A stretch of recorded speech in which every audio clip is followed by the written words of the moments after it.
ബഹുമാനപ്പെട്ട സത്യവിശ്വാസികളെ, മുഅ്മിനീങ്ങൾ, ജീവിതത്തിൻ്റെ എല്ലാ മേഖലകളിലും അള്ളാഹുവിൻ്റെ വിധിവിലക്കുകൾ അനുസരിച്ച് അവൻ്റെ കൽപ്പനകൾ പാലിച്ച് തഖ്വയോടുകൂടി സത്യവിശ്വാസികളായി ജീവിക്കണമെന്നോടും തുടർന്ന് നിങ്ങൾ ഓരോരുത്തരോടും വളരെ ഗൗരവത്തോടുകൂടി വസിയ്യത്ത് ചെയ്യുകയാണ്, ഓർമ്മപ്പെടുത്തുകയാണ്. വിശ്വാസികളായ നാം ഓരോരുത്തരും അള്ളാഹുവിൻ്റെ കൽപ്പനകൾ അംഗീകരിക്കാൻ ബാധ്യസ്ഥരാണ് എന്നുള്ള ബോധ്യം എപ്പോഴും നമ്മുടെ ഉള്ളിലുണ്ടാവണം. നാം നമ്മുടേത് എന്ന് കരുതുന്ന ഒന്നും തന്നെ നമ്മുടേതല്ല.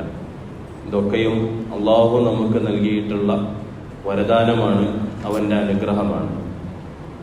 നാം ഉപയോഗിക്കുന്ന നമ്മുടെ അവയവങ്ങളാകട്ടെ, നമ്മുടെ കയ്യിലുള്ള സമ്പാദ്യങ്ങളാകട്ടെ, അതൊക്കെയും അള്ളാഹുവിൻ്റെ അനുഗ്രഹമായി പടച്ചവൻ നമുക്ക് കനിഞ്ഞരുളിയതാണ്. അതുകൊണ്ടാണ് കൈയുള്ള എല്ലാവർക്കും കൈ ചലിപ്പിക്കാൻ സാധിക്കാത്തത്. നമ്മൾ കൈ ചലിപ്പിക്കുന്നുണ്ട്, കാലുകൊണ്ട് നടക്കുന്നുണ്ട്, എന്നാൽ കാലുണ്ടായിട്ടും നടക്കാൻ കഴിയാത്ത, കൈ ഉണ്ടായിട്ടും അത് ഉപയോഗിക്കാൻ കഴിയാത്ത പലരും നമ്മുടെ കൂടെയുണ്ട്. എന്തുകൊണ്ടാണത്? കൈ നമ്മുടേതല്ല. അത് ചലിക്കണമെങ്കിൽ, അനങ്ങണമെങ്കിൽ അള്ളാഹുവിൻ്റെ തീരുമാനമുണ്ടാകണം. കാല്, അതുകൊണ്ട് നമുക്ക് നടക്കാൻ സാധിക്കണമെങ്കിൽ അള്ളാഹുവിൻ്റെ അനുഗ്രഹം ഉണ്ടാവണം. നമ്മുടേതാണെങ്കിൽ നമ്മുടെ ഇഷ്ടപ്രകാരം അത് ചലിപ്പിക്കാനും ഉപയോഗിക്കാനും നമുക്ക് സാധിക്കണമായിരുന്നു. നമ്മുടേതല്ലാത്തത് കൊണ്ടാണ് അള്ളാഹുവിൻ്റെതാണ് എന്നുള്ള ബോധ്യം നമുക്കുണ്ടാകുന്നത്. അള്ളാഹു സുബ്ഹാനഹു വ തആല അത്തരത്തിൽ റബ്ബിനെ മനസ്സിലാക്കാൻ, അള്ളാഹുവിൻ്റെ അനുഗ്രഹങ്ങളെ തിരിച്ചറിയാൻ, അവൻ്റെ വിധിവിലക്കുകൾ അനുസരിച്ച് ജീവിക്കാൻ നാം ഏവർക്കും തൗഫീഖ് നൽകി അനുഗ്രഹിക്കുമാറാകട്ടെ. കൈ, കാല് തുടങ്ങിയ ജീവിതത്തിൽ നമ്മൾ അനുഭവിക്കുന്ന മുഴുവൻ അനുഗ്രഹങ്ങളും നമുക്ക് നൽകിയ റബ്ബ്, ആ റബ്ബിൻ്റെ വിധിവിലക്കുകൾ അനുസരിച്ച് അവൻ്റെ കൽപ്പനകൾ പാലിച്ച് ജീവിക്കുന്നതിനാണ് തഖ്വ എന്ന് പറയുന്നത്. മുത്തഖീങ്ങളായി ജീവിച്ച് മരിക്കാനുള്ള സൗഭാഗ്യം അല്ലാഹു നാം ഏവർക്കും പ്രദാനം ചെയ്യട്ടെ. നമ്മുടെ ഭാഗത്തു നിന്നും ഉണ്ടായിട്ടുള്ള വീഴ്ചകൾ, കുറ്റങ്ങൾ, കുറവുകൾ അല്ലാഹു പുറത്തു മാപ്പാക്കി തരട്ടെ. സാലിഹീങ്ങളായി ജീവിക്കുവാനുള്ള സൗഭാഗ്യം അല്ലാഹു നമുക്ക് നൽകട്ടെ.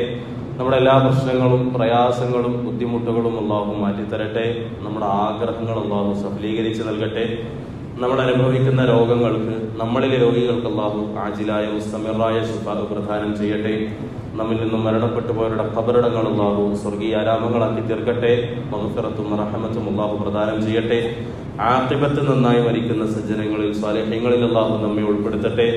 മുസ്ലിം ഉമ്മത്തിന് അല്ലാഹു ഇസ്സത്ത് പ്രദാനം ചെയ്യട്ടെ. ഉമ്മത്തിന് അല്ലാഹു സുബ്ഹാനഹു വ തആല അവന്റെ ഭാഗത്തു നിന്നുള്ള എല്ലാവിധ സഹായങ്ങളും നൽകി സന്തോഷിപ്പിക്കുമാറാകട്ടെ.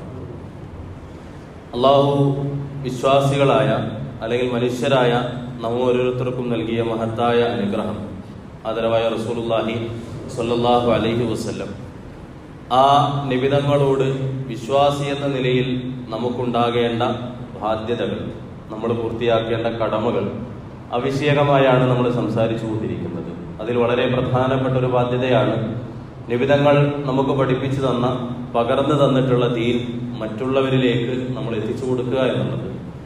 ഉദ്ഉ ഇലാ സബീലി റബ്ബിക ബിൽ ഹിക്മതി വൽ മൗഇദത്തിൽ ഹസന.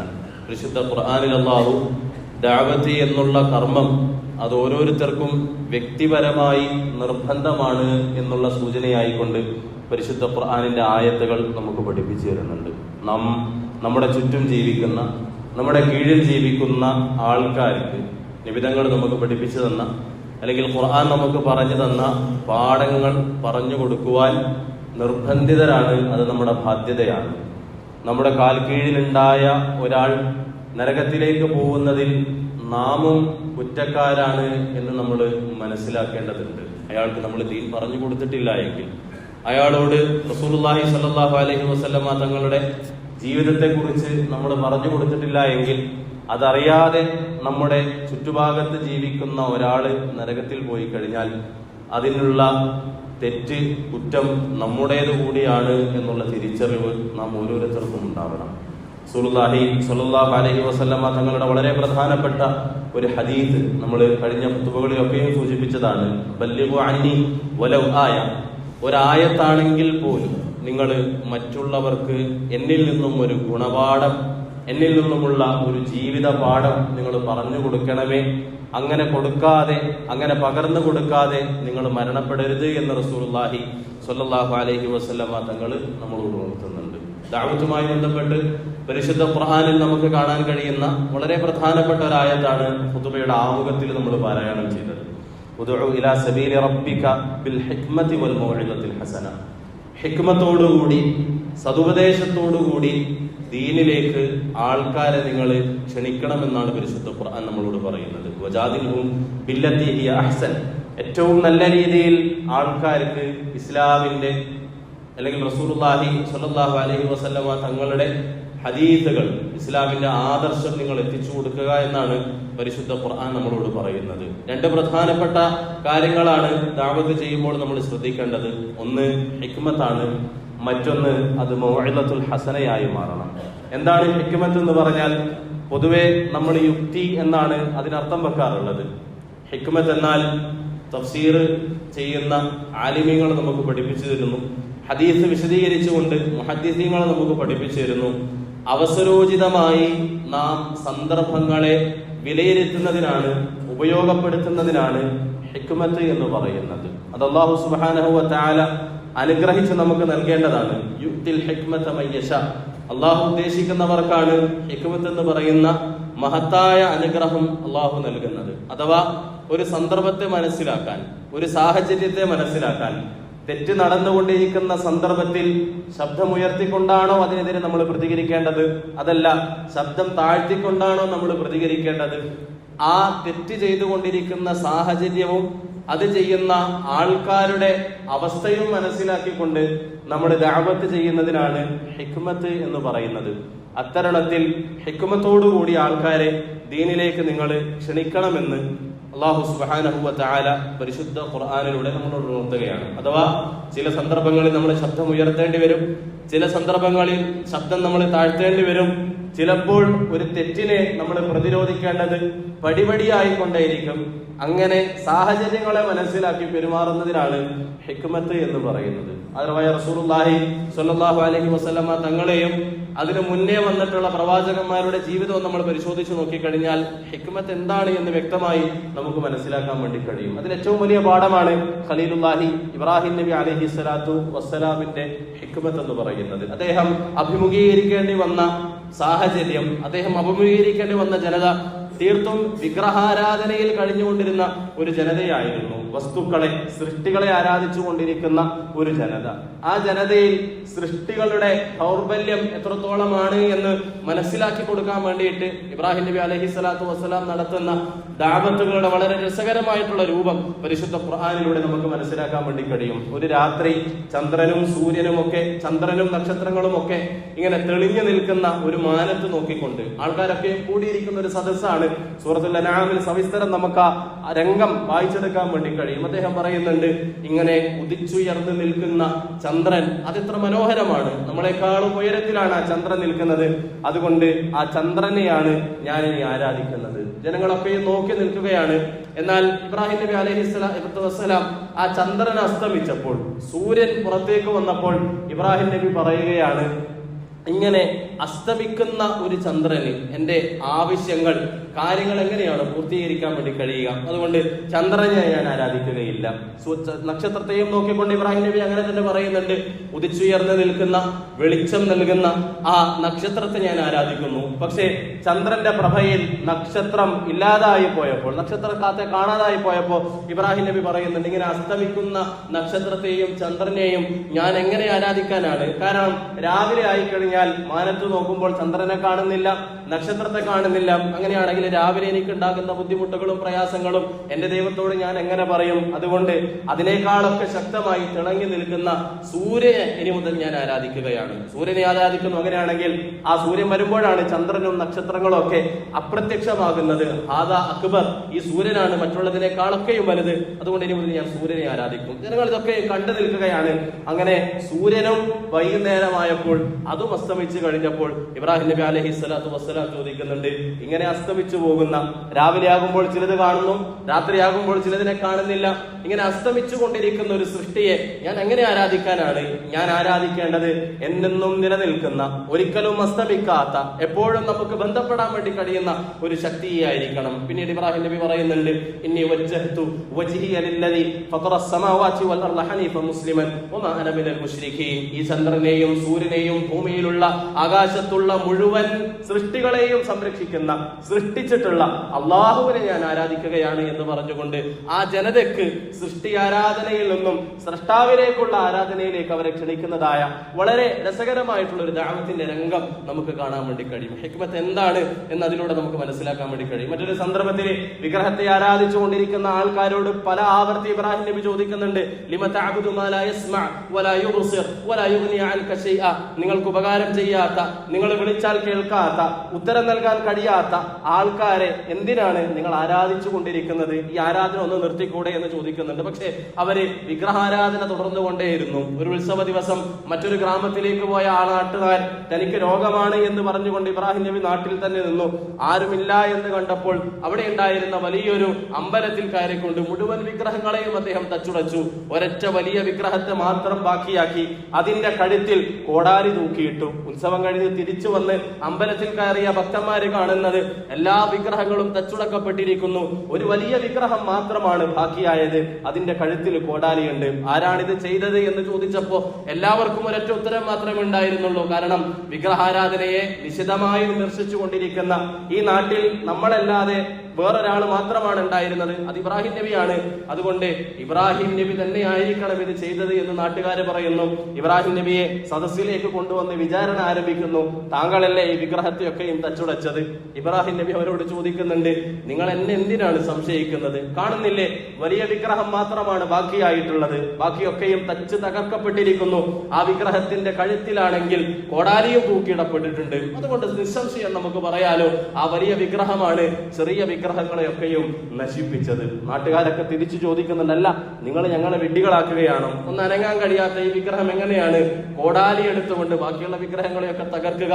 ഇബ്രാഹിം നബി അലൈഹിസ്സലാത്തു വസ്സലാം ചോദിക്കുന്നുണ്ട്, അത് തന്നെയല്ലേ നാട്ടുകാരെ ഞാൻ പറയുന്നത്, നിങ്ങൾക്കൊരു ഉപദ്രവം ഉണ്ടായിക്കഴിഞ്ഞാൽ, നിങ്ങൾക്കൊരു പ്രയാസം ഉണ്ടായിക്കഴിഞ്ഞാൽ ഒന്ന് അനങ്ങാൻ പോലും കഴിയാത്ത ഈ വിഗ്രഹങ്ങൾ എങ്ങനെയാണ് നിങ്ങളെ രക്ഷപ്പെടുത്തുക? അങ്ങനെയുള്ള വിഗ്രഹങ്ങളെ നിങ്ങൾ ആരാധിക്കുന്നത് വിഡ്ഢിത്തമല്ലേ?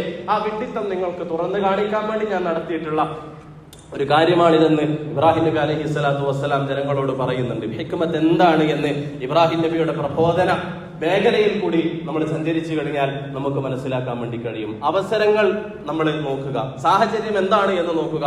ആ സാഹചര്യങ്ങൾക്കനുസരിച്ച് ആൾക്കാർക്ക് ദീൻ എത്തിച്ചു കൊടുക്കാൻ വേണ്ടിയിട്ട് നിങ്ങൾക്ക് സാധിക്കണമെന്നാണ് പരിശുദ്ധ ഖുർആൻ നമ്മളോട് പറയുന്നത്. ഇമാം അബൂ ഹനീഫ റഹിമഹുല്ല വളരെ ബുദ്ധിയുള്ള മനുഷ്യനാണ്. നമ്മളൊക്കെയും ചിന്തിക്കുന്നതിനപ്പുറം ചിന്തിക്കുന്ന ഒരു മനുഷ്യനാണ്. ഇന്ന് നിലവിൽ യുക്തിവാദികളൊക്കെ ഉല്ലസിക്കുന്നത് പോലെ, യുക്തിവാദികളൊക്കെ നിറഞ്ഞു നിൽക്കുന്നത് പോലെ അബൂ ഹനീഫ റഹിമഹുല്ലയുടെ കാലഘട്ടത്തിലും യുക്തിവാദികൾ ഉണ്ടായിരുന്നു. ഈ ഭൂമിക്ക് അങ്ങനെ ഒരു സൃഷ്ടാവില്ല, ഭൂമി വെറുതെ അങ്ങനെ ഉണ്ടായതാണ്, മനുഷ്യരായ നമ്മളും അങ്ങനെ ഉണ്ടായതാണ്, നമ്മളൊക്കെയും അതേപോലെ തന്നെ നശിച്ചു പോകും എന്നൊക്കെ പറഞ്ഞുകൊണ്ട് യുക്തിവാദികൾ പലതരത്തിലുള്ള ദൈവമില്ല എന്നുള്ള വാദം അവർ നിരന്തരമായി പ്രചരിപ്പിച്ചുകൊണ്ടേയിരുന്നു. ഇമാം അബൂ ഹനീഫ റഹിമഹുല്ല അങ്ങനെയാണെങ്കിൽ ജനമധ്യത്തിൽ ആ നാട്ടിലുള്ള മുഴുവൻ ആൾക്കാരെയും സാക്ഷികളാക്കിക്കൊണ്ട് ഒരു സംവാദവേദി നമുക്ക് തയ്യാറാക്കാം എന്ന് പറഞ്ഞു. അവിടെ വെച്ചിട്ട് നമുക്ക് സംവാദം നടത്താം. യുക്തിവാദികൾ തയ്യാറായി, ഇമാം അബൂ ഹനീഫ റഹിമഹുല്ലയും തയ്യാറായി. കൃത്യമായിട്ടുള്ള സ്ഥലവും സമയവും നിശ്ചയിച്ചു. സമയത്തിനു മുന്നേ യുക്തിവാദികൾ സദസ്സിൽ എത്തിച്ചേർന്നു. എന്നാൽ അബൂ ഹനീഫ റഹിമഹുല്ല എത്താൻ വൈകി. നാട്ടുകാരൊക്കെ പ്രതീക്ഷിച്ചിരിക്കുകയാണ് സംവാദത്തിന്. ദൈവമുണ്ട് എന്ന് പറയുന്ന അബൂ ഹനീഫ റഹിമഹുല്ല ഒരു ഭാഗത്ത്, ദൈവമില്ല എന്ന് പറയുന്ന യുക്തിവാദികൾ മറുഭാഗത്ത്. ആരുടെ വാദമാണ് ശരിയെന്നറിയാൻ വേണ്ടിയിട്ട് നാട്ടുകാർ തടിച്ചുകൂടിയതാണ്. അങ്ങനെ പക്ഷേ അബൂ ഹനീഫ റഹിമഹുല്ലയെ കാണാനില്ല. ആ സമയത്ത് അവിടെ ഉണ്ടായിരുന്ന യുക്തിവാദികളും പറഞ്ഞു വരത്താൻ വേണ്ടി തുടങ്ങി.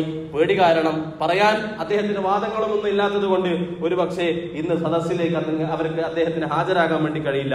ജനങ്ങളെ, നിങ്ങൾക്ക് മനസ്സിലായല്ലോ, നമ്മളുടെ ഭാഗമാണ് ശരി. ഇങ്ങനെ അവരുടെ ഭാഗത്തു നിന്നുള്ള വാഗ്വാദങ്ങളൊക്കെ അവരെ നടത്തിക്കൊണ്ടിരിക്കുന്ന സമയത്താണ് കയ്യിൽ ചെരുപ്പും പിടിച്ചുകൊണ്ട് അബൂ ഹനീഫ റഹിമഹുല്ല കടന്നു വരുന്നത്. ആ നാട്ടുകാരൻ യുക്തിവാദികളൊക്കെ ഒന്നടങ്കം അദ്ദേഹത്തോട് ചോദിച്ചു, അല്ല, ഭയമാണെങ്കിൽ പിന്നെ താങ്കൾ എന്തിനാണ് വെല്ലുവിളി ഏറ്റെടുക്കാൻ വേണ്ടി നിന്നത്? അബൂ ഹനീഫ റഹിമഹുല്ല പറഞ്ഞു, എനിക്ക് ഭയമായിരുന്നില്ല. എന്റെ വീട്ടിൽ നിന്നും ഈ ഒരു സദസ്സിലേക്ക് എനിക്ക് എത്തിച്ചേരണമെങ്കിൽ ഒരു പുഴ കടന്നിട്ട് വേണം ഇങ്ങോട്ടേക്ക് വരാൻ. ഞാൻ സമയത്ത് തന്നെ എത്തിച്ചേരാൻ വേണ്ടിയിട്ട് നേരത്തെ തന്നെ പുഴക്കടയിലെത്തി. പക്ഷെ പുഴക്കരയിൽ എന്നെ ഇങ്ങോട്ടേക്ക് എത്തിക്കാൻ വേണ്ടിയിട്ട് ഒരു തോണിയില്ല, തോണിക്കാരനൊന്നുമില്ല. ഞാൻ അവിടെ ഇങ്ങനെ തോണിക്കാരനെയും കാത്തു നിന്നു. ആ സമയത്താണ് പുഴയരികിൽ ഉണ്ടായിരുന്ന വലിയൊരു മരം അതിങ്ങനെ പൊട്ടി വീഴുന്നു. പൊട്ടി വീഴുക എന്ന് മാത്രമല്ല, പിന്നീട് അത് സ്വന്തം ഒരു വഞ്ചിയായി മാറുന്നു. ആരും ഒന്നും ചെയ്യുന്നില്ല, സ്വമേധയാ അതൊരു വഞ്ചിയായി മാറുന്നു. ഞാൻ ആ വഞ്ചിയിൽ കയറി. പിന്നെ തുഴയണല്ലോ, പക്ഷെ എനിക്ക് തുഴയേണ്ടിയും വന്നില്ല. ഒന്നും ചെയ്യാത്തതിന് ആ വഞ്ചി ഇങ്ങനെ പുഴകളിൽ കടത്തിക്കൊണ്ട് എന്നെ ഇവിടെ എത്തിച്ചു. അങ്ങനെ ആ ഒരു തോണി ഉണ്ടാകാൻ എടുത്ത സമയമാണ് ഞാൻ വൈകിപ്പോയത്. അവിടെ ഉണ്ടായിരുന്ന ആൾക്കാരൊക്കെ പരിഹാസത്തോടു കൂടി ചോദിക്കാൻ വേണ്ടി തുടങ്ങി, താങ്കൾ പരാജിതനാണെങ്കിൽ അതിന് സമ്മതിച്ചുകൂടുവേ, പിന്നെ എന്തിനാണ് ഇങ്ങനെ കടന്നുരുളുന്നത്? എങ്ങനെയാണ് ഒരാളുടെ കർമ്മമില്ലാതെ, ഒരാൾ പണിയെടുക്കാതെ ഒരു മരം അങ്ങനെ വീണുകൊണ്ട് സ്വമേധയ ഒരു തോണിയായി മാറിയിട്ട് താങ്കൾ ആ തോണിയിലും കയറി ഇങ്ങോട്ട് വന്ന് എന്ന് പറഞ്ഞാൽ വിശ്വസിക്കാൻ മാത്രം വിഡ്ഢികളല്ല ഞങ്ങൾ എന്ന് പറഞ്ഞു. അബൂ ഹനീഫ റഹിമഹുള്ള പറഞ്ഞു, അങ്ങനെയാണെങ്കിൽ നമ്മുടെ സംവാദം ഇവിടെ കഴിഞ്ഞു. ജനങ്ങളൊക്കെയും അമ്പരന്നു. പിന്നീടാണ് അവർക്ക് കാര്യം മനസ്സിലായത്. ഒരു തോണി പോലും സ്വമേധയ അങ്ങനെ മരം മുറിഞ്ഞുണ്ടാവില്ല എങ്കിൽ ഇത്രയും വലിയൊരു പ്രപഞ്ചം എങ്ങനെയാണ് സ്വന്തമായിട്ടുണ്ടായത്? ഒരു സൃഷ്ടാവില്ലാതെ, ഒരു കർത്താവില്ലാതെ ഈ ഭൂമിയിലുള്ള പ്രപഞ്ചങ്ങൾ എങ്ങനെയാണ് സ്വമേധയ ഉണ്ടായത് എന്ന് നമുക്ക് വിശ്വസിക്കാൻ വേണ്ടി കഴിയുക? ഒരാൾ വന്നിട്ട് തോണി സ്വമേധയായിട്ടുണ്ടായി, ഒരു തോണിക്കാരനില്ലാതെ അത് ഇങ്ങോട്ടേക്ക് നമ്മളെ കടത്തി എന്നൊക്കെ പറയുമ്പോൾ അത് വലിയ വിഡ്ഢിത്തമാണ് എന്ന് നമ്മൾ പറയുന്നുണ്ടെങ്കിൽ, ഈ പ്രപഞ്ചത്തിനൊരു സ്രഷ്ടാവില്ല എന്ന് പറയുന്നത് എത്രത്തോളം വലിയ വിഡ്ഢിത്തമാണ് എന്ന നാട്ടുകാർക്ക് മനസ്സിലായി. ഹിക്മത്ത് എന്താണ് എന്ന് ഇത്തരത്തിലുള്ള സംഭവങ്ങളിൽ കൂടി നമുക്ക് മനസ്സിലാക്കാൻ വേണ്ടി കഴിയും. റസൂലുള്ളാഹി സ്വല്ലല്ലാഹു അലൈഹി വസല്ലം തങ്ങൾ സഹാബാക്കളിൽ നബി തങ്ങളുടെ അടുക്കലേക്ക് ഉപദേശവുമായി വരുന്ന ആൾക്കാരോട് പല രീതിയിലുള്ള ഉപദേശങ്ങളാണ് നടത്താറുള്ളത്. നബിയെ, എനിക്ക് അള്ളാഹുവിന് ഏറ്റവും ഇഷ്ടപ്പെട്ട അമൽ ഏതാണ് എന്നുള്ള ചോദ്യത്തിന് പല ഉത്തരങ്ങളും ഹദീസുകളിൽ നമുക്ക് കാണാൻ വേണ്ടി കഴിയും. എന്തുകൊണ്ടാണ് അങ്ങനെ പലതരത്തിലുള്ള ഉത്തരങ്ങളും നമുക്ക് കാണാൻ വേണ്ടി കഴിയുന്നത്? ഓരോരുത്തരും വരുമ്പോഴും അവരുടെ സാഹചര്യം എന്താണ്, അവരുടെ ജീവിത പശ്ചാത്തലം എന്താണ് എന്ന് കൃത്യമായി മനസ്സിലാക്കിക്കൊണ്ട് അവർക്ക് ഉതകുന്ന രീതിയിലുള്ള ഉപദേശങ്ങളാണ് റസൂലുള്ളാഹി സ്വല്ലല്ലാഹു അലൈഹി വസല്ലം തങ്ങൾ പറഞ്ഞു കൊടുക്കാറുള്ളത്. ദേഷ്യം കൂടുതലായി ഉണ്ടാവുന്ന മനുഷ്യരോടാണെങ്കിൽ നബി തങ്ങൾ പറയും, ലാ തഗ്ളബ്, നിങ്ങൾ കോപിക്കാൻ വേണ്ടി പാടില്ല. വീണ്ടും വീണ്ടും അയാൾ ആവർത്തിച്ചു ചോദിച്ചാൽ റസൂലുള്ളാഹി സ്വല്ലല്ലാഹു അലൈഹി വസല്ലം തങ്ങൾ വീണ്ടും മറുപടി പറയും, നിങ്ങൾ കോപിക്കാൻ വേണ്ടി പാടില്ല. അതേ അതേ ചോദ്യവുമായിട്ട് വേറൊരാൾ വന്നു കഴിഞ്ഞാൽ റസൂലുള്ളാഹി സ്വല്ലല്ലാഹു അലൈഹി വസല്ലം തങ്ങൾ പറയും, മാതാപിതാക്കളോട് നല്ല രീതിയിൽ പെരുമാറലാണ് ഏറ്റവും പുണ്യകരമായിട്ടുള്ള കർമ്മം. അതേ ചോദ്യവുമായിട്ട് വേറൊരാൾ വന്നു കഴിഞ്ഞാൽ മക്കളോട് നല്ല രീതിയിൽ പെരുമാറലാണ് ഏറ്റവും പുണ്യമായിട്ടുള്ള കർമ്മം. ഇങ്ങനെ നബി തങ്ങൾ ഓരോരുത്തരെയും കൃത്യമായി വിലയിരുത്തിക്കൊണ്ട് അവരുടെ സാഹചര്യങ്ങൾ മനസ്സിലാക്കിക്കൊണ്ട് അവർക്ക് വേണ്ട ഉപദേശങ്ങൾ നൽകിയതായി നമുക്ക് കാണാൻ വേണ്ടി കഴിയും. പരിശുദ്ധ ഇസ്ലാം, പരിശുദ്ധ ഖുർആൻ എടുത്ത ഒരു വിപ്ലവമുണ്ട്. ആ നാട്ടിലുള്ള ആൾക്കാരെ നമുക്കറിയാമല്ലോ, ഡാർക്ക് ഏജ് എന്ന് വിശേഷിപ്പിക്കാവുന്ന ഒരു കാലഘട്ടത്തെ നക്ഷത്ര തുല്യരായി പരിശുദ്ധ ഖുർആൻ മാറ്റിയത് 20-23 വർഷങ്ങൾ കൊണ്ടാണ്. ഒരു സമൂഹത്തെ മുഴുവനായിട്ട് പരിശുദ്ധ ഖുർആൻ സമുദ്ധരിച്ചതായിട്ട് നമുക്ക് കാണാൻ വേണ്ടി കഴിയും. അതിന് ഹിക്മത്ത് വളരെ പ്രധാനപ്പെട്ട ഒരു ഘടകമാണ് എന്ന് പരിശുദ്ധ ഖുർആനിലൂടെ നമുക്ക് മനസ്സിലാക്കാൻ വേണ്ടി കഴിയും. അറബികൾക്ക് ജീവിതത്തിൽ ഒരിക്കലും ഒഴിവാക്കാൻ പറ്റാത്ത വളരെ പ്രധാനപ്പെട്ട ഒരു ഘടകമായിരുന്നു കള്ളെന്ന് പറയുന്നത്. 3 Wകൾക്ക് വേണ്ടി ജീവിച്ചിരുന്ന ആൾക്കാരാണ് അറബികൾ എന്ന് പൊതുവെ പറയാറുണ്ട്. വാർ അവർക്ക് വേണം, വൈൻ അവർക്ക് വേണം, വുമൺ അവർക്ക് വേണം. ഈ 3 കാര്യങ്ങൾക്ക് വേണ്ടി ജീവിതത്തെ മാറ്റിവെച്ച ആൾക്കാരാണ്. പക്ഷേ ഈ 3 കാര്യങ്ങളും അവരുടെ ജീവിതത്തിൽ നിന്നും പാടെ ഉപേക്ഷിക്കാൻ പരിശുദ്ധ ഖുർആൻ അവരെ പ്രാപ്തരാക്കി എന്നുള്ളതാണ്. പരിശുദ്ധ ഖുർആൻ കള്ള് ഹറാമാക്കിയതിനെ കുറിച്ചുള്ള ആ ഒരു രംഗം നമ്മളൊന്ന് പരിശോധിച്ച് നോക്കുക. ഘട്ടം ഘട്ടമായിട്ടാണ്. കാരണം ഒറ്റയടിക്ക് ആ കള്ള് നിഷേധിച്ചു കഴിഞ്ഞാൽ ഒരു പക്ഷേ അറബികൾ അത് സ്വീകരിക്കണമെന്നില്ല. ഇന്നത്തെ ആധുനിക സാഹചര്യത്തിൽ നമ്മൾ ഏതെങ്കിലും ഒരു ഡോക്ടറുടെ അടുക്കലേക്ക് ചെന്നുകൊണ്ട് മദ്യപാനിയെയോ അതല്ലെങ്കിൽ പുകവലിക്കാരനെയോ ഇതൊന്നും നിർത്തണം എന്ന് പറഞ്ഞ് നമ്മളൊരു ഡി അഡിക്ഷൻ സെന്ററിൽ പോയി കഴിഞ്ഞാൽ അവരെ ഒറ്റയടിക്ക് നിർത്തുന്നതായിട്ട് നമുക്ക് കാണാൻ വേണ്ടി കഴിയില്ല.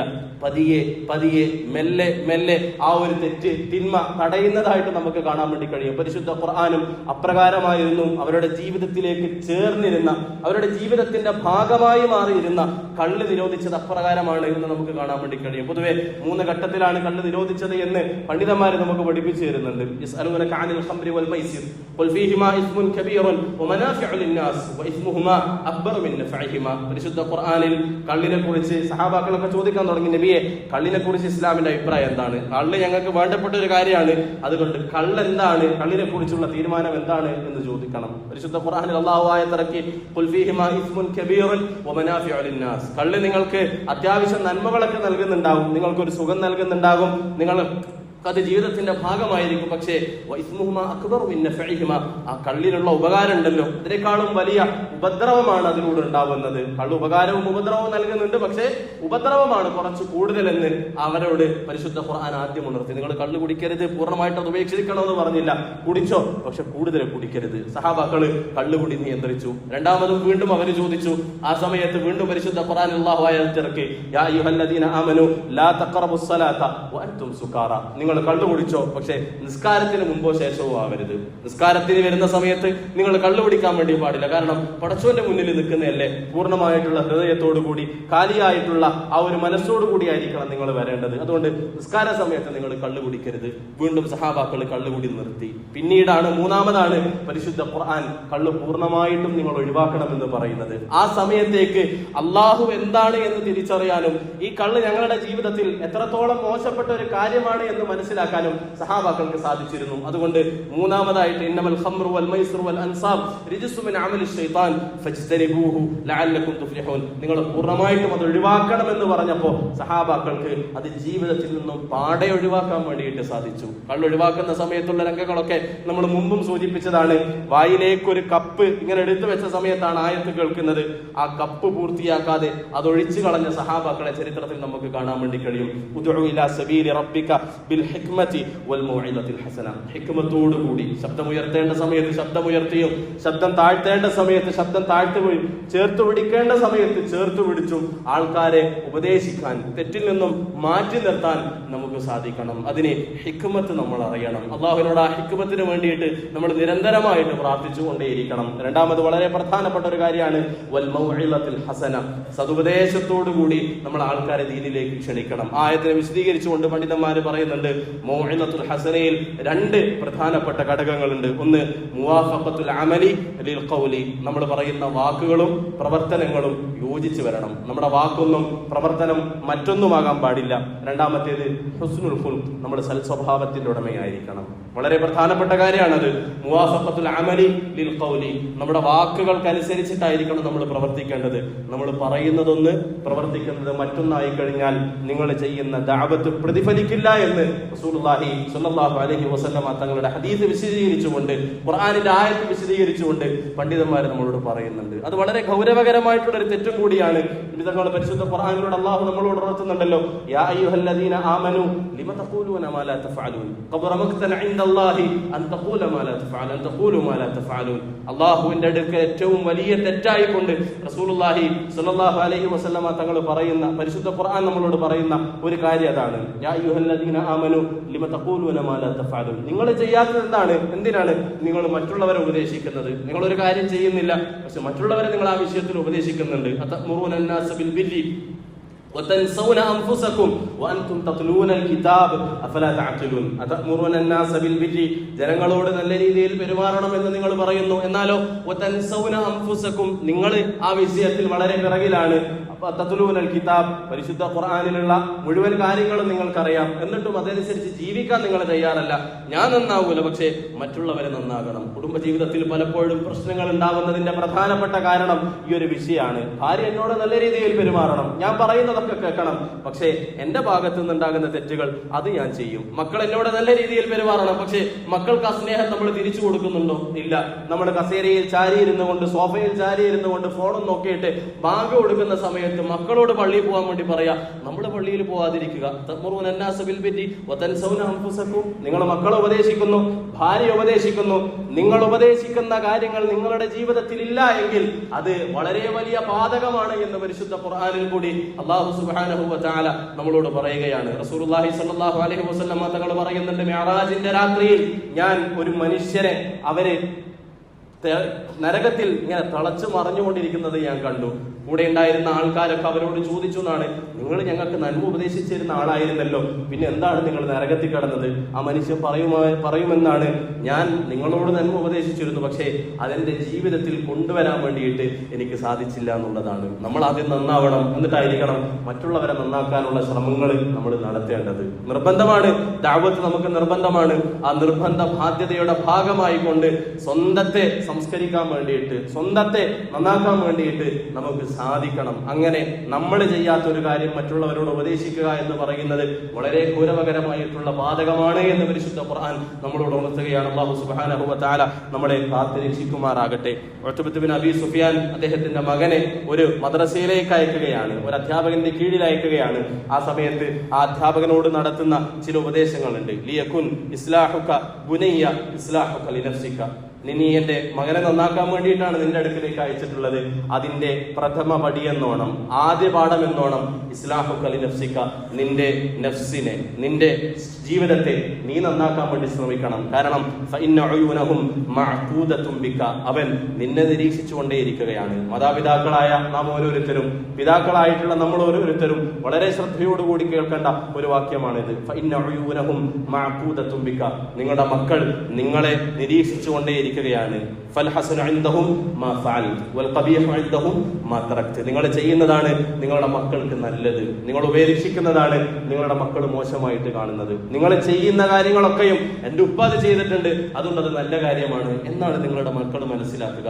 നിങ്ങളൊരു കാര്യം ചെയ്യുന്നില്ല എങ്കിൽ അത് എന്റെ ഉപ്പ ചെയ്യാത്തതാണ്, അപ്പൊ അതിനെന്തോ ഒരു പ്രശ്നമുണ്ട് എന്നുള്ള രീതിയിലാണ് നിങ്ങളുടെ മക്കൾ മനസ്സിലാക്കുക. നിങ്ങളുടെ മക്കളുടെ ആദ്യത്തെ പാഠശാല എന്ന് പറയുന്നത് നിങ്ങളാണ്. മാതാവായ, പിതാവായ, സഹോദരങ്ങളായ നാം ഓരോരുത്തരുമാണ്. എന്റെ ഇക്കാക്ക ചെയ്യുന്നില്ല, അല്ലെങ്കിൽ എന്റെ ഇത്താത്ത ചെയ്യുന്നില്ല, എന്റെ ഉപ്പ ചെയ്യുന്നില്ല, എന്റെ ഉമ്മ ചെയ്യുന്നില്ല എന്നാണ് മക്കൾ നിരീക്ഷിച്ചുകൊണ്ടേയിരിക്കുക. അവരുടെ ജീവിതം അങ്ങനെയാണ്. മറ്റുള്ളവരെ ഇമിറ്റേറ്റ് ചെയ്യാൻ വേണ്ടിയിട്ട് ശ്രമിക്കുന്ന ഒരു കാലഘട്ടമാണ്. നമ്മുടെ മക്കൾക്ക് നല്ല ജീവിതം നമുക്ക് പറഞ്ഞു കൊടുക്കാൻ വേണ്ടി സാധിക്കുന്നുണ്ടെങ്കിൽ നമ്മുടെ മക്കൾ നന്നായിട്ട് വളരും. നമ്മുടെ മക്കൾക്ക് നല്ലൊരു ജീവിതം പറഞ്ഞു കൊടുക്കാനല്ല, ജീവിച്ച് കാണിച്ചു കൊടുക്കാൻ വേണ്ടിയിട്ട് നമുക്ക് സാധിക്കുകയാണെങ്കിൽ നമ്മുടെ മക്കൾ നന്നാവും. അല്ലാത്ത കാലത്തോളം നമ്മുടെ മക്കളുടെ ഇസ്ലാഹിന് വേണ്ടിയിട്ട് എന്റെ മകൻ മോശമായി എന്ന് പരിതപിച്ചിട്ട് കാര്യമൊന്നുമില്ല. നമ്മുടെ മക്കൾ നന്നാവണമെങ്കിൽ, നമ്മുടെ കുടുംബജീവിതം നന്നാകണമെങ്കിൽ, നമ്മളുടെ വീട്ടിലുള്ള സാഹചര്യം നന്നാവണമെങ്കിൽ അതിന്റെ ആദ്യത്തെ ശ്രമം നമ്മുടെ ഭാഗത്ത് നിന്നും ഉണ്ടാകണമെന്നാണ് പരിശുദ്ധ ഖുർആൻ നമ്മളോട് പറയുന്നത്.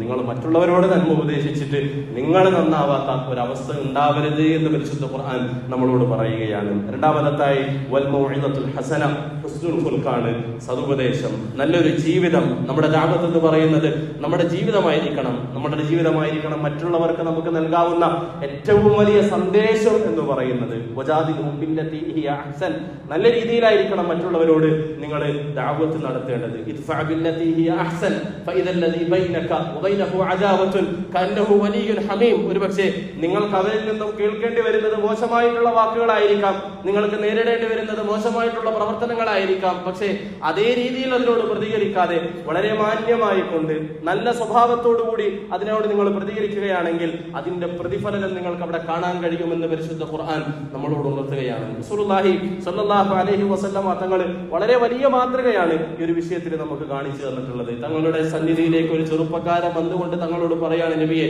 എനിക്ക് വ്യഭിചരിക്കണം, എനിക്ക് സിനാ ചെയ്യണം. ആലോചിച്ച് നോക്കുക, ഒരു നേതാവാണ്, ആ നേതാവിന്റെ ചുറ്റും ആൾക്കാർ കൂടിയിരിക്കുന്ന സമയത്ത് ഒരു ചെറുപ്പക്കാരൻ വന്നിട്ട് പറയാണ് എനിക്ക് വ്യഭിചരിക്കണം, എനിക്ക് സിനാ ചെയ്യണം. റസൂലുള്ളാഹി സ്വല്ലല്ലാഹു അലൈഹി വസല്ലമ തങ്ങൾ ഒന്ന് ആലോചിച്ച് നോക്കുക, അങ്ങനെ ഒരു സന്ദർഭം നമ്മുടെ വീട്ടിലാണ് ഉണ്ടാവുന്നത്, അല്ലെങ്കിൽ നമ്മുടെ മുന്നിലാണ് അങ്ങനെ ഒരു കേസ് വരുന്നതെങ്കിൽ ആ ചെറുപ്പക്കാരനെ കുറിച്ച് നമ്മൾ എന്തൊക്കെ പറയും? ആ സമയത്തുള്ള നമ്മുടെ പ്രതികരണം എന്തൊക്കെയായിരിക്കും?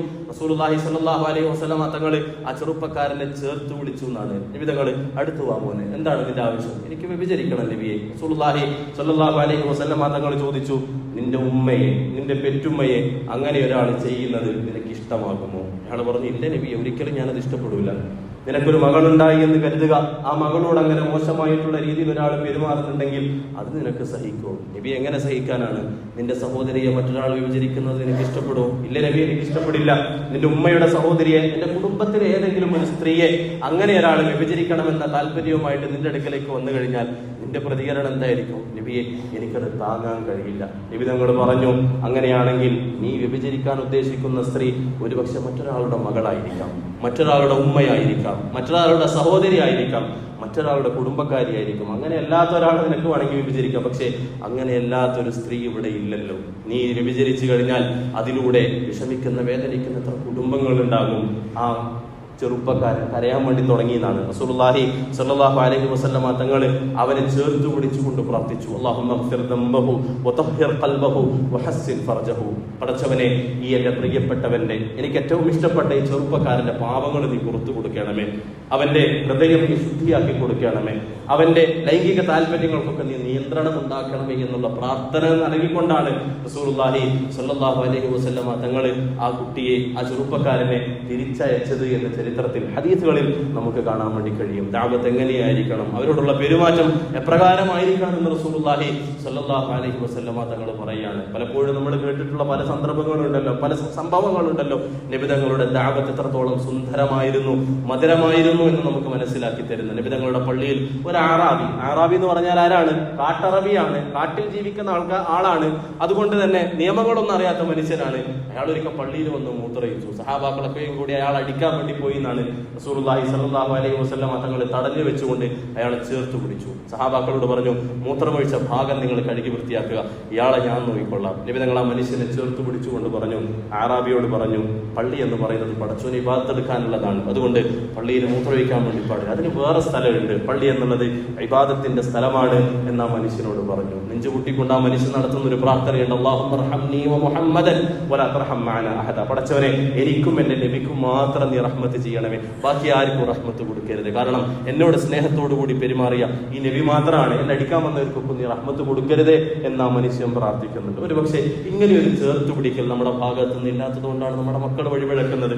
ഇങ്ങനെ ഒരു ചേർത്ത് പിടിക്കൽ ഇല്ലാത്തത് കൊണ്ടാണ് പലപ്പോഴും നമ്മുടെ യുവത വഴി തെറ്റുന്നത്. അവരെ നമ്മൾ പലപ്പോഴും പല രീതിയിലുള്ള പരിഹാസങ്ങളും മറ്റുമൊക്കെ പറഞ്ഞുകൊണ്ട് കുറ്റപ്പെടുത്തുന്നുണ്ട്. ഇങ്ങനെയൊന്ന് ചേർത്ത് പിടിച്ചുകൊണ്ട് സ്നേഹത്തോടുകൂടി നല്ലൊരു സ്വഭാവത്തോടുകൂടി നമ്മൾ പെരുമാറുകയാണെങ്കിൽ നമ്മുടെ മക്കൾ മടങ്ങി വരുന്നത് നമുക്ക് കാണാൻ വേണ്ടി കഴിയും. ഇമാം അബൂ ഹനീഫ റഹ്മഹുല്ലാ, അദ്ദേഹത്തിന് ഒരു അയൽവാസി ഉണ്ടായിരുന്നു. രാത്രി കാലത്ത് കള്ളു കുടിച്ചുകൊണ്ട് ശബ്ദത്തിൽ പാട്ടുപാടിക്കൊണ്ടിരുന്ന ഒരു മനുഷ്യനാണ്. അബൂ ഹനീഫ റഹ്മഹുല്ലാ നമസ്കരിക്കുന്ന സമയത്ത് ഇയാളുടെ പാട്ട് വളരെയധികം അരോചകമായിട്ട് അദ്ദേഹത്തിന് അനുഭവപ്പെടാറുണ്ടായിരുന്നു. ഒരു രാത്രിയിൽ അദ്ദേഹം നമസ്കരിക്കാൻ വേണ്ടി എഴുന്നേറ്റ് നിന്നു. നമസ്കാരം തുടങ്ങിയപ്പോൾ പതിവായി കേൾക്കുന്ന കള്ളുകുടിയന്റെ പാട്ട് അദ്ദേഹം കേൾക്കുന്നില്ല. അദ്ദേഹത്തിന് വല്ലാത്ത വേദനയുണ്ടായി. അയൽവാസിയാണ്, നമ്മളാണെങ്കിൽ എന്താ കരുതുക, നാശമതങ്ങ് ഇല്ലാണ്ടായി പോയല്ലോ, അതിന്റെ പുറകെ നമ്മൾ പോകില്ലല്ലോ. അബൂ ഹനീഫ റഹിമഹുല്ലാ പുലർച്ചെയായ സമയത്ത് അയൽവാസിയുടെ വീട്ടിലേക്ക് പോയി. അവിടെ ആരുമില്ല. കൂടെ ഉണ്ടായിരുന്ന ആൾക്കാരോട് ചോദിച്ചപ്പോഴാണ് പറഞ്ഞത്, ഇന്നലെ കണ്ടുപിടിച്ച് പ്രശ്നം ഉണ്ടാക്കിയതിന്റെ പേരിൽ അയാളെ പോലീസ് പിടിച്ചുകൊണ്ട് പോയിരിക്കുകയാണ്. അദ്ദേഹം പോലീസ് സ്റ്റേഷനിലേക്ക് പോയി. അബൂ ഹനീഫ റഹിമഹുള്ളയാണ്, പണ്ഡിതനാണ്. ആ പണ്ഡിതനെ കണ്ട സമയത്ത് അവിടെ ഉണ്ടായിരുന്ന ആൾക്കാരൊക്കെ ബഹുമാനിച്ചു. എന്തിനാണ് താങ്കൾ ഈ ഒരു പോലീസ് സ്റ്റേഷനിലേക്ക് വരേണ്ട ആവശ്യമൊന്നും നിങ്ങൾക്കില്ലല്ലോ. അദ്ദേഹം പറഞ്ഞു, എൻ്റെ ഒരു അയൽവാസിയുണ്ട്, ആ അയൽവാസിയെ നിങ്ങൾ ഇന്നലെ പിടികൂടിയിട്ടുണ്ട്, ദയവ് ചെയ്ത് അയാളെ നിങ്ങൾ വിട്ടയക്കണം. ഇത് കേട്ട ആ കള്ളുടിയൻ പോലും അത്ഭുതപ്പെട്ടു പോയി. കാരണം എന്നെ കൊണ്ട് പ്രത്യേകിച്ച് ഒരു ഉപകാരവും ഇതുവരെ അബൂ ഹനീഫ റഹിമഹുള്ളാഹ് ഉണ്ടായിട്ടില്ല. പക്ഷേ എന്റെ ജാമ്യത്തിന് വേണ്ടിയിട്ട് അദ്ദേഹം ജയിലിലേക്ക് വന്നിരിക്കുകയാണ്. അബൂ ഹനീഫ റഹിമഹുള്ളാഹയുടെ ആവശ്യം മാനിച്ചുകൊണ്ട് ആ മനുഷ്യനെ വെറുതെ വിട്ടു. അബൂ ഹനീഫയോട് അദ്ദേഹം ചോദിച്ചു, അല്ല, താങ്കൾ എന്തിനാണ് എനിക്ക് വേണ്ടി വക്കാലത്ത് പിടിച്ചത്? അബൂ ഹനീഫ റഹിമഹുള്ളാഹ് പറഞ്ഞു, നീ പാട്ട് പാടുന്നത് എനിക്ക് ഇഷ്ടമാണ്, നിന്റെ പാട്ട് പലപ്പോഴും ഞാൻ ആസ്വദിക്കാറുണ്ട്, പക്ഷേ നിന്റെ കള്ളുകുടിയെയാണ് ഞാൻ വെറുത്തിട്ടുള്ളത്. ഇത് കേട്ടപ്പോൾ മനുഷ്യൻ അങ്ങ് ഇല്ലാണ്ടായി എന്നാണ്. പിന്നീട് പറയുന്നുണ്ട്, ജീവിതത്തിൽ ഒരിക്കൽ പോലും പിന്നീട് അദ്ദേഹം കള്ളുകുടിച്ചിട്ടില്ല, കള്ളുകുടിച്ച് അലമ്പുണ്ടാക്കിയിട്ടില്ല. അദ്ദേഹത്തിന്റെ ജീവിതം മാറിയത് അബൂ ഹനീഫ റഹിമഹുള്ളയുടെ ആ ഒരു ഇടപെടൽ കാരണമാണ്. വലിയ പ്രഭാഷണമൊന്നും നടത്തിയിട്ടില്ല, വലിയ പ്രസംഗമൊന്നും നടത്തിയിട്ടില്ല, ദീർഘമായിട്ടുള്ള ക്ലാസ്സുകളൊന്നും അബൂ ഹനീഫ റഹിമഹുള്ള അദ്ദേഹത്തിന് വേണ്ടിയിട്ട് ചെയ്തില്ല. ഒരൊറ്റ ചെറിയൊരു ചേർത്തുപിടിക്കലാണ് അദ്ദേഹത്തിന് വേണ്ടിയിട്ട് അദ്ദേഹം ചെറിയൊരു പ്രവർത്തനം നടത്തിയപ്പോൾ ആ പ്രവർത്തനത്തിലൂടെ ഒരു മനുഷ്യനുണ്ടായ മാറ്റമാണ് നമുക്ക് മനസ്സിലാക്കാൻ വേണ്ടി കഴിയുന്നത്. റസൂലുള്ളാഹി സ്വല്ലല്ലാഹു അലൈഹി വസല്ലമ തങ്ങളുടെ സാഹചര്യത്തിൽ, നബി തങ്ങളുടെ കാലഘട്ടത്തിൽ ഇത്തരത്തിലുള്ള ഒരുപാട് സാഹചര്യങ്ങൾ ഉണ്ടായതും ആ സാഹചര്യങ്ങളോട് നബി തങ്ങൾ എപ്രകാരമായിരുന്നു പ്രതികരിച്ചത് എന്നൊക്കെ നമുക്ക് കാണാൻ വേണ്ടി കഴിയും. ഉദ്ഉ ഇലാ സബീലി റബ്ബിക ബിൽ ഹിക്മതി വൽ മൗഇദത്തിൽ ഹസന, ഹിക്മത്തോടുകൂടി ദഅവത്ത് ചെയ്യാൻ വേണ്ടി കഴിയണം. മൗഇദത്തുൽ ഹസന, നമ്മൾ പറയുന്ന കാര്യങ്ങൾ നമ്മുടെ ജീവിതത്തിൽ ഉണ്ടാകണം. സ്നേഹത്തോടുകൂടി, ഹുസ്നുൽ ഖുൽഖോടുകൂടി മറ്റുള്ളവരെ ക്ഷണിക്കാൻ, നമ്മുടെ ജീവിതം മറ്റുള്ളവർക്ക് സന്ദേശമാവുന്ന രീതിയിലുള്ള പ്രവർത്തനങ്ങൾ നമ്മുടെ ഭാഗത്ത് നിന്നുണ്ടാകണം. അല്ലാഹു സുബ്ഹാനഹു വ തആല അത്തരത്തിൽ ദഅവത്ത് ചെയ്യുവാനുള്ള തൗഫീഖ് നാം ഏവർക്കും നൽകി അനുഗ്രഹിക്കുമാറാകട്ടെ. നമ്മുടെ ജീവിതവും നമ്മുടെ പെരുമാറ്റവും നമ്മുടെ വാക്കുകളും അല്ലാഹു സുബ്ഹാനഹു വ തആല നന്നാക്കി തരട്ടെ. മോശമായിട്ടുള്ള അന്തരീക്ഷത്തിൽ നിന്ന്, മോശമായിട്ടുള്ള സാഹചര്യത്തിൽ നിന്ന് നമ്മുടെ കുടുംബത്തെയും നമുക്ക് ഇഷ്ടപ്പെടുന്ന ആൾക്കാരെയും മുസ്ലിം ഉമ്മത്തിനെയും അല്ലാഹു സുബ്ഹാനഹു വ തആല സംരക്ഷിക്കട്ടെ. എല്ലാവർക്കും സന്തോഷത്തോടുകൂടി സുഖത്തോടുകൂടി സ്വർഗത്തിൽ പ്രവേശിക്കുവാനുള്ള സൗഭാഗ്യം റബ്ബ് സുബ്ഹാനഹു വ തആല പ്രദാനം ചെയ്ത് അനുഗ്രഹിക്കുമാറാകട്ടെ.